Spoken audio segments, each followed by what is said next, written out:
بسم اللہ الرحمن الرحیم۔ السلام علیکم سحر اور آپ دیکھ رہے ہیں ریئل نیوز۔ ناظرین، اس وقت ہم آپ سے اہم ترین خبر شیئر کر رہے ہیں۔ کراچی میں ماہر امراض چشم ڈاکٹر بیربل قاتلانہ حملے میں ہلاک ہو گئے ہیں۔ اطلاعات کے مطابق کراچی میں Lyari express way garden interchange کے قریب گاڑی پر فائرنگ کے نتیجے میں ایک شخص ہلاک جبکہ ایک خاتون زخمی ہو گئیں۔ پولیس ذرائع کا کہنا ہے کہ ہلاک شخص کی شناخت ڈاکٹر بیربل گینانی کے نام سے کی گئی ہے۔ ڈاکٹر بیربل آئی اسپیشلسٹ تھے اور سابق senior director health Karachi metropolitan corporation تھے۔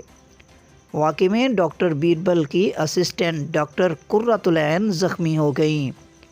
ڈاکٹر بیربل گینانی اسپنسر آئی اسپتال لیاری کے میڈیکل سپرنٹینڈنٹ بھی رہے۔ وہ 1.5 سال پہلے director public health city government کے عہدے سے ریٹائر ہوئے تھے۔ مقتول ڈاکٹر بیربل نے حال ہی میں اپنی بیٹی کے ساتھ ماسٹرز ان پبلک ہیلتھ کی ڈگری بھی حاصل کی تھی۔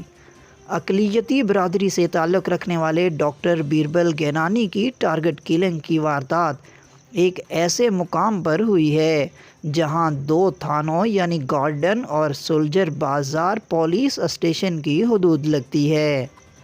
گارڈن میں فائرنگ کے بعد کی CCTV ویڈیو سامنے آ گئی ہے۔ ویڈیو میں فائرنگ کے بعد ڈاکٹر بیربل کی کار کو بے قابو چلتے دیکھا جا سکتا ہے۔ گاڑی کچھ دیر چلنے کے بعد دیوار سے ٹکرا کر رک جاتی ہے۔ گاڑی رکنے کے بعد شہریوں کو گاڑی کے گرد جمع ہوتے ہوئے بھی دیکھا جا سکتا ہے۔